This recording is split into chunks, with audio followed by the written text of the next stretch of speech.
you know, there are some mixed emotions.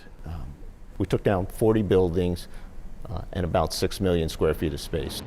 Now, if you're old enough to remember what a Kodak moment is, you surely remember the times when the Kodak brand was one of the strongest in the world.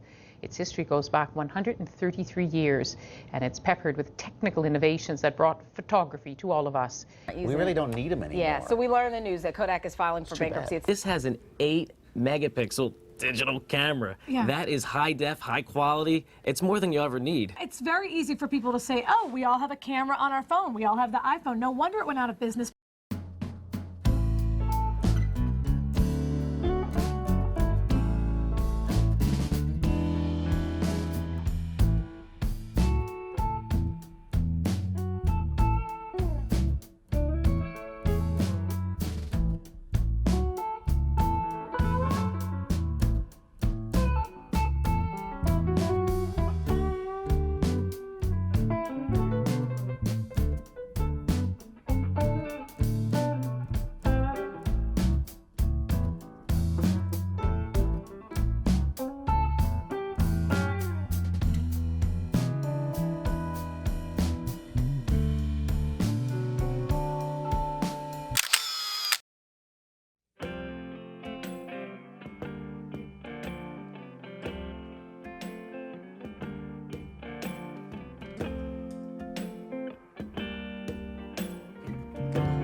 If I go out for a day and I'll shoot about 3 or 4 actual photographs, I come back with 3 or 4 photographs and that's all I've got to work on. I mean, sometimes when I go on a job, when it's a digital job, you're coming back with about 200 to 300 and you know you've got a night or two in front of a computer screen when you could be out shooting more. I mean, some of the ways that sometimes I'll do it is I'll scan some of the negatives in. I'll do a quick alteration in the Photoshop to see how they work, and I know when I go open the darkroom what that actual negative would need when I come to do another print. There's one thing when you get a digital print out compared to actual hand done print, you can just tell the difference in the quality. I think it's to do with the silver and the paper and then just the wetness of the actual whole process itself.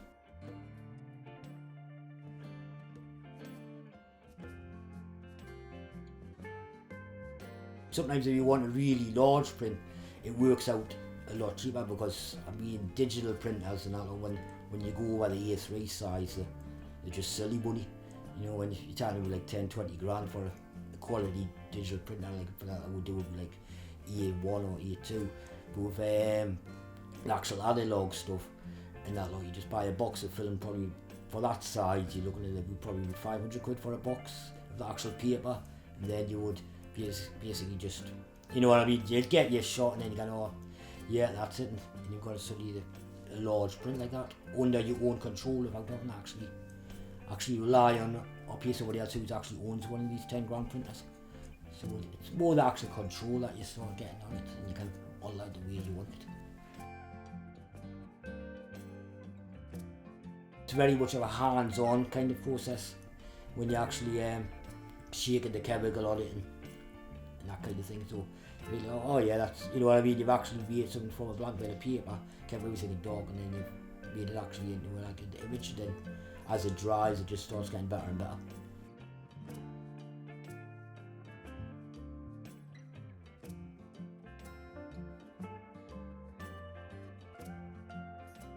You will actually do a photograph and it will look like it's been taken in that century, like the 50s or the 60s or something, just with the different coatings, and you can get that kind of weird surrealist kind of feel with them.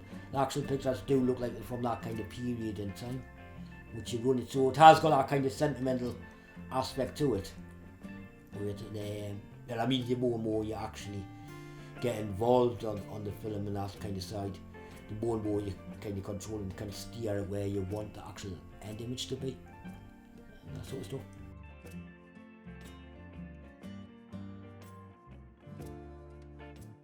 The only thing is on the decline where you lost some certain nice film stocks when you were starting getting used to go. Each film stock would give you a different look. It's like when you buy a different film stock, it's like grabbing a new digital camera.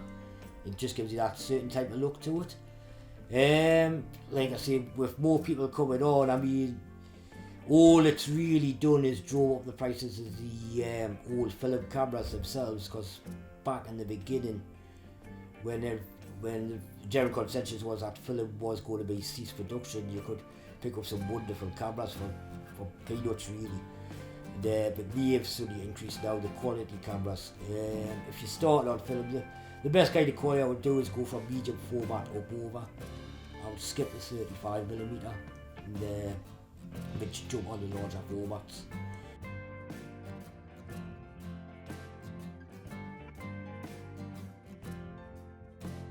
Printing is probably where it's suffering, because obviously if you need in a dark room and the time to actually put it on there, I think that's where it's coming down, because a lot of the actual film is just being scanned. So I think that's the way it's changing, where the dark room will probably die eventually, just for the actual getting a hold of the actual paper and the other chemicals that you apply on it. Personally, I just like using film. And it's like, it just feels like, to me, it feels like I've achieved something with it. You know what I mean? It's like more like, oh, that's me, as in when I'm using the digital, I just feel like, oh, I've just pressed the button.